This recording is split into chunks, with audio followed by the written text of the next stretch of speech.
নীলকণ্ঠ পাখি ও বিজয়া দশমীর সম্পর্ক বিশ্লেষণ লিখেছেন সজল ব্যানার্জি। আমি তার লেখাটি পাঠ করছি।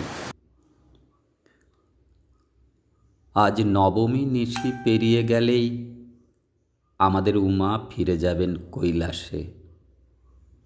মন হবে ভারাক্রান্ত, বারবার মনে হবে, যেও না রজনী আজি লয়ে তারা দলে, গেলে তুমি দয়াময়ী এ পরাণ যাবে। দেবী বিজয়ের সঙ্গে অনেকেই নীলকণ্ঠ পাখির সম্পর্ক জানতে চেয়েছেন। তাদের জন্য লিখলাম, পড়ুন এবং জানুন সজলের কলমে। বিজয়া দশমীর সঙ্গে নীলকণ্ঠ পাখির সম্পর্কের শিকড় একদিকে শাস্ত্রীয় প্রতীকের মধ্যে, অন্যদিকে প্রকৃতির বৈজ্ঞানিক নিয়মের মধ্যে নিহিত। শাস্ত্রমতে নীলকণ্ঠ নামটি মহাদেব শিবের সঙ্গে অঙ্গাঙ্গিভাবে জড়িত। সমুদ্র মন্থনের সময় যখন হলাহল বিষ উৎপন্ন হয়, তখন মহাদেব সেই বিষ পান করে কণ্ঠে ধারণ করেন। তার গলা নীল হয়ে যায়, তাই তিনি নীলকণ্ঠ নামে পরিচিত হন। দুর্গা বিসর্জনের সময় দেবী কৈলাসে ফিরে যান বলে ধরা হয়, আর এই বিদায় মুহূর্তে নীলকণ্ঠ পাখি দেবীর কৈলাসে ফেরার প্রতীক ও শুভ লক্ষণ বলে গণ্য হয়। বিজয়া দশমীর দিনে নীলকণ্ঠ পাখিকে দেখা মানে শিবের আশীর্বাদ লাভ, অর্থাৎ মঙ্গল, সমৃদ্ধি ও সর্ব অশুভ শক্তির নিবারণ।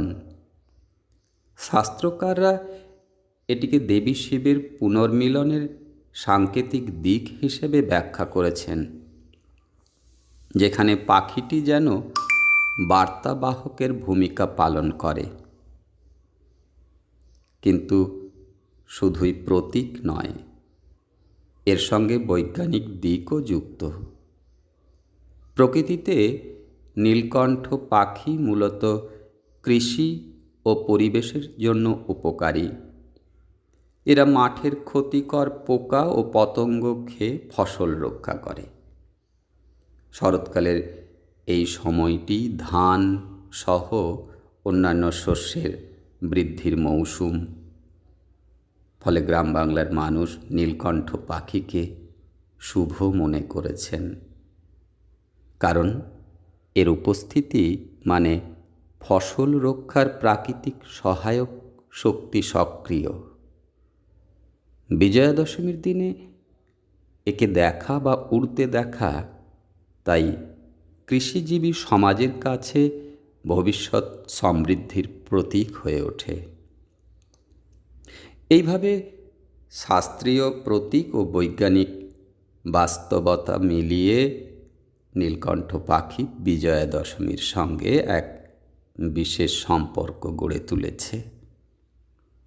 শিবের অমৃতময় আশীর্বাদ যেমন এর নামের মধ্যে লুকিয়ে আছে, তেমনি প্রকৃতির নিয়মে কৃষি জগতের মঙ্গলও এর সঙ্গেই জড়িত। তাই বিজয়ার দিনে নীলকণ্ঠ দেখা মানে শুধু ধর্মীয় সৌভাগ্য নয়, বৈজ্ঞানিক অর্থেও মানুষের জীবনে কল্যাণের প্রতীক।